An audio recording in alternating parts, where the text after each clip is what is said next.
سارے امداد کرو سبحان اللہ تعبدوا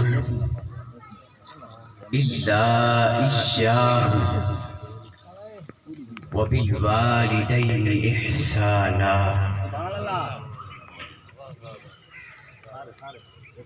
صدق اللہ مولانا العظیم وصدق رسولہ النبی الکریم۔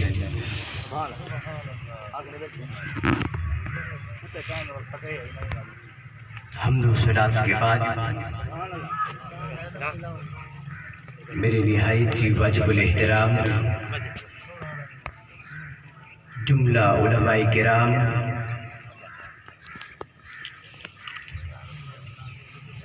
اور شرکاء و حاضرین،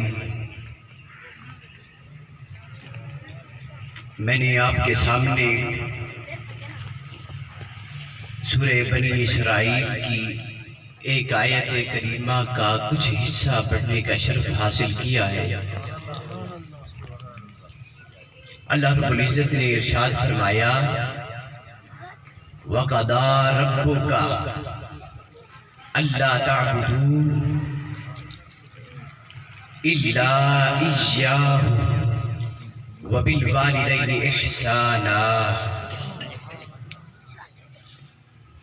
کہ اللہ رب العزت تمہیں حکم دیتا ہے کہ صرف تم اسی کی عبادت کرو، اس کی عبادت میں کسی کو شریک نہ ٹھہراؤ۔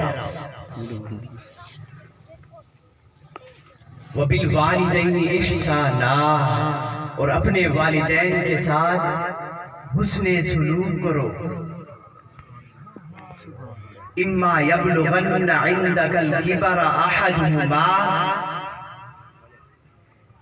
اگر وہ بڑھاپے تک پہنچ جائیں تمہارے سامنے، تمہارے ہوتے ہوئے اگر وہ بڑھاپے تک پہنچ جائیں، احدہما او کلاہما، ان میں سے کوئی ایک یا وہ دونوں، فلا تقل لہما اف، تو فرمایا تم انہیں اف تک بھی نہ کہنا، ولا تنہرہما، اور انہیں جھڑکنا بھی نہیں ہے۔ پھر فرمایا وَقُلْ لَهُمَا قَوْلًا كَرِيمًا، ان کے لیے اچھی بات کہتے رہا کرو، ان کے ساتھ حسن سلوک کرتے رہا کرو۔ فَلَا تَقُلْ لَهُمَا اُفْ، اس جملے کی تفسیر کرتے ہوئے حضرت امام حسن بصری رضی اللہ تعالیٰ عنہ بیان کرتے ہیں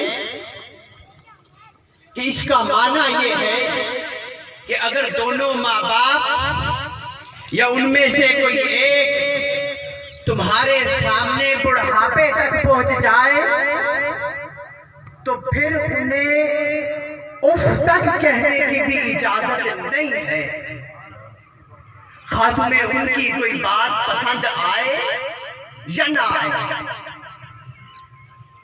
اف نہ کہنے کا معنی یہ ہے کہ خبردار تمہاری زبانیں اپنے والدین کے معاملے میں اس حد تک بند ہو جائیں کہ ان کی کسی بات پر خفتگی اور ناراضگی کا اظہار بھی نہ ہونے پائے جس سے ان کی دل آزاری ہو۔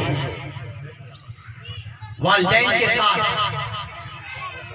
ادب کا طریقہ اور کرینہ یہ ہے کہ ان کے ساتھ حسن سلوک کیا جائے۔ اللہ رب العزت نے قرآن مجید میں ارشاد فرمایا وَقُلْ لَهُمَا قَوْلًا كَرِيمًا، ان کے ساتھ حسن سلوک کیا کرو، ان کے لیے اچھی بات کہا کرو۔ دوسرے مقام پر فرمایا وَقُلْ رَبِّ ارْحَمْهُمَا كَمَا رَبَّيَانِي صَغِيرًا، یعنی اللہ کے حضور عرض کرتے رہا کرو اے میرے رب ان دونوں پر رحم فرما جیسا کہ انہوں نے مجھے بچپن میں رحمت و شفقت سے پالا تھا۔ اب حدیث مبارکہ سے والدین کے حقوق کا تعین ہوتا ہے۔ ابن ماجہ شریف کی حدیث پاک ان ابی امامہ رضی اللہ تعالی عنہ،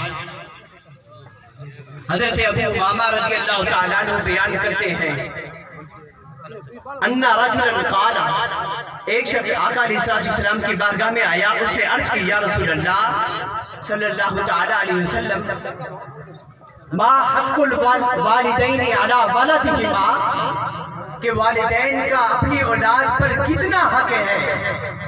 تو آقا علیہ السلام نے فرمایا ہما جنتک و نارک، کہ تمہارے والدین تمہارے لیے جنت بھی ہے اور تمہارے لیے دوزخ بھی ہے۔ پوچھا گیا وہ کیسے؟ فرمایا اگر کوئی شخص اپنے والدین کی عزت کرتا ہے، ان کی خدمت کرتا ہے، ان کی تعظیم کرتا ہے، تو اس کے بدلے میں اللہ رب العزت اسے جنت میں بھیجے گا۔ فرمایا دوزخ کیسے؟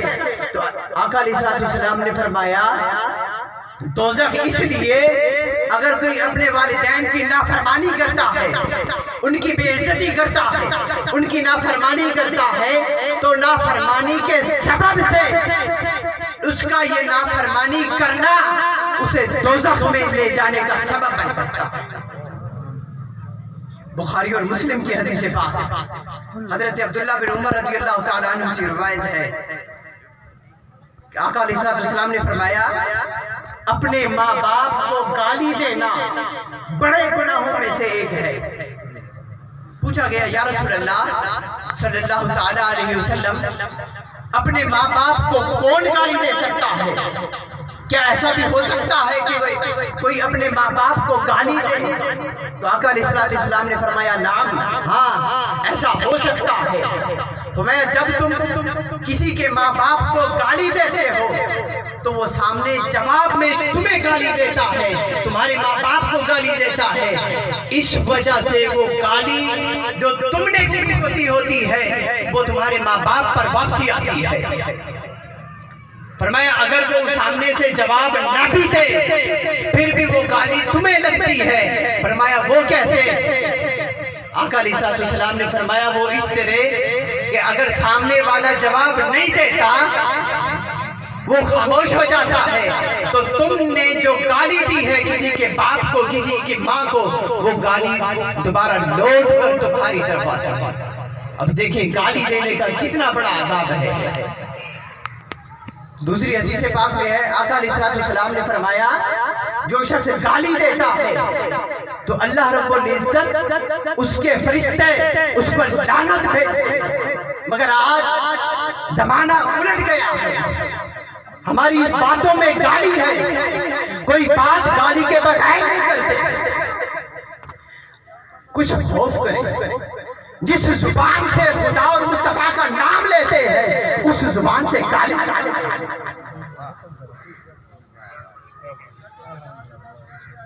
والدین کے ساتھ حسن سلوک کا ایک طریقہ یہ بھی ہے کہ ان کے رشتہ داروں سے اچھا سلوک کیا جائے۔ آقا علیہ السلام نے فرمایا صحیح مسلم کی حدیث پاک حضرت عبداللہ بن عمر رضی اللہ تعالیٰ عنہ بیان کرتے ہیں ان النبی صلی اللہ تعالیٰ علیہ وسلم قال ابر البر ان یصل الرجل ود ابیہ، کہ اپنے والدین کے ساتھ حسن سلوک کا ایک طریقہ یہ بھی ہے کہ ان کے رشتہ داروں کے ساتھ بھی حسن سلوک کیا جائے۔ اب رشتہ داروں سے حسن سلوک کا معنی یہ ہے کہ ان کے ساتھ اپنے تعلق کو جوڑا جائے، اور تعلق جوڑنے کا مطلب یہ نہیں ہوتا کہ اگر کوئی تعلق جوڑے گا تو میں اس کے ساتھ تعلق جوڑوں گا۔ فرمایا نہیں، تعلق جوڑنے کا معنی یہ ہے اگر کوئی تمہارے ساتھ تعلق کو توڑے تم اس کے ساتھ تعلق جوڑو۔ کوئی تمہارے ساتھ رشتہ کاٹتا ہے تم اس کے ساتھ رشتہ جوڑو.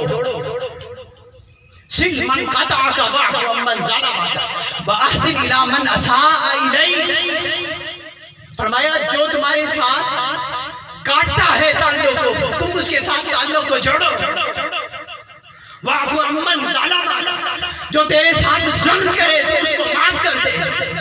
واحسن الی من اساء الیک جو تجھے برائی پہنچائے تجھے تنگ کرے تو اس کے ساتھ اچھائی کر. ایک صحابی نے مسند ابو یعلا کی حدیث پاک ایک صحابی نے عرض کی یا رسول اللہ صلی اللہ تعالیٰ علیہ وسلم میں جہاد کرنے کی خواہش رکھتا ہوں مگر اس کی طاقت نہیں ہے.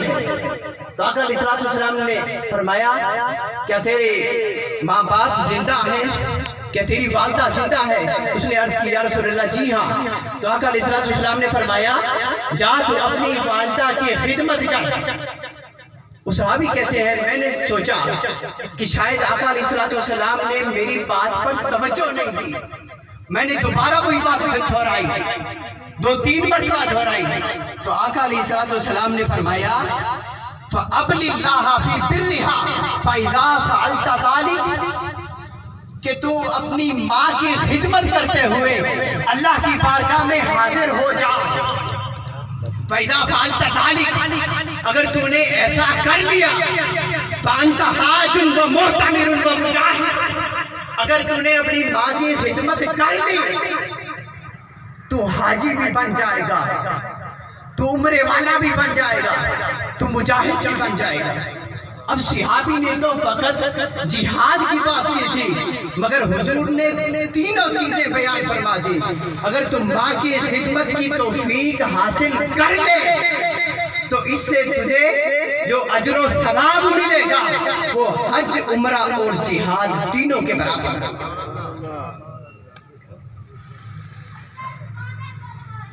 Today we are worried that our children have become disobedient. This is because of the age at which they are trained. They spend it only in pampering and love. آج ہم پریشان ہیں, شکایت کرتے ہیں کہ ہماری اولادیں نافرمان ہیں, ہمارا کہنا نہیں مانتی. جو عمر ان کی تربیت کی ہوتی ہے ہم صرف اس کو لاڈ اور پیار میں گزار دیتے ہیں, ان کی تربیت نہیں کرتے. ضرورت اس امر کی ہے کہ اولاد کی اچھی تربیت کی جائے, ان کو قرآن کی تعلیم دی جائے. اپنی اولاد کو قرآن کا قاری بناؤ, قرآن کا حافظ بناؤ, دین کا خادم بناؤ, حدیث مصطفیٰ کا عالم بناؤ, تاکہ مرنے کے بعد وہ آپ کے لیے بلندی درجات تاکہ مرنے کے بعد وہ آپ کے لیے بلندی درجات اور صدقہ جاریہ کا باعث بن سکے. ہمیں اس بات پر فخر ہے کہ ہمارے دادا ابو نے ہمیں قرآن کا حافظ بنایا ہے, ہمیں قرآن کا قاری بنایا ہے. الحمدللہ ثم الحمدللہ. ہماری دادی اماں بھی حافظہ تھیں, عبادت گزار تھیں, صلاۃ و صوم کی پابند تھیں, کثرت سے قرآن پاک کی تلاوت کرتی تھی اور ہر وقت ان کی زبان پر درود و سلام کا ورد جاری رہتا تھا. ہمارے دادا ابو خود بھی حافظ ہیں, ان کے 3 بیٹے بھی الحمدللہ قاری اور حافظ ہیں, اور 9 پوتے قرآن کے حافظ اور قاری ہیں. اس طرح ایک گھر میں 14 افراد قرآن کے حافظ اور قاری ہیں. یہ سب اللہ اور اس کے رسول صلی اللہ تعالیٰ علیہ کا فضل و کرم ہے اور منہاج القرآن کا فیض ہے, اور حضور سیدی شیخ الاسلام ڈاکٹر محمد طاہر القادری کی نظر کرم ہے, حضور غوث پاک کا کرم ہے. اب سوچیں کہ جس گھر میں 14 افراد قرآن کے حافظ اور قاری ہو وہاں ہر وقت اللہ رب العزت کی رحمت کتنی بڑھتی جس کا اندازہ نہیں لگایا جا سکتا. اس لیے کوشش کریں اپنی اولاد کو دنیاوی تعلیم, عصری تعلیم ضرور دیں مگر اس کے ساتھ قرآن و حدیث کی تعلیم بھی دیں تاکہ وہ آپ کے لیے بھی آپ کے لیے آپ کے مرنے کے بعد صدقہ جاریہ بن سکے. دعا ہے اللہ رب العزت ہمارے حال پر رحم و کرم فرمائے. وما علینا الا البلاغ.